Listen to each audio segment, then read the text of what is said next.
नमस्कार, आप देख रहे हो इंडिया टाइम्स न्यूज, इंडिया का सबसे तेज न्यूज दिखाने वाला चैनल। आइए बढ़ते हैं आज की बड़ी खबर की ओर। पहलगाम हमले पर हर कोई चाहता है जवाबी कार्रवाई। शशि थरूर बोले, ऐसे कृत्य करके आतंकी बच नहीं सकते।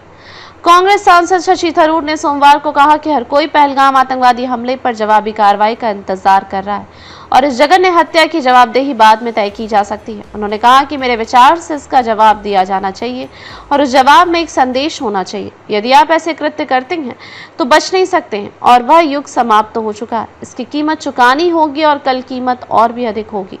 कांग्रेस कार्य समिति CWC के सदस्य ने एक सवाल के जवाब में कहा कि अगर यह संदेश नहीं दिया गया तो ऐसी घटनाएं होती रहेंगी। थरूर का यह बयान पहलगाम आतंकवादी हमले पर उनकी टिप्पणी को लेकर कांग्रेस में उठे विवाद के बीच आया है।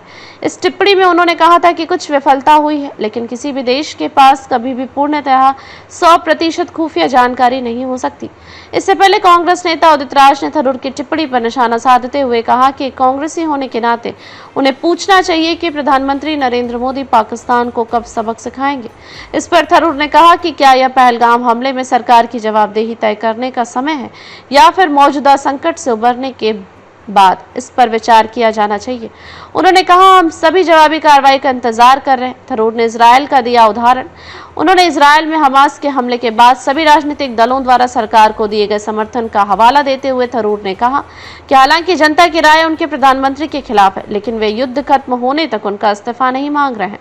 थरूर ने कहा कि मैं भी यही कह रहा हूँ, जवाबदेही होनी चाहिए, लेकिन अभी उस चर्चा का समय नहीं है। खबरों में अब तक के लिए बस इतना ही। फिर होगी आपसे मुलाकात, तब तक के लिए नमस्कार और देखते रहिए इंडिया टाइम्स न्यूज।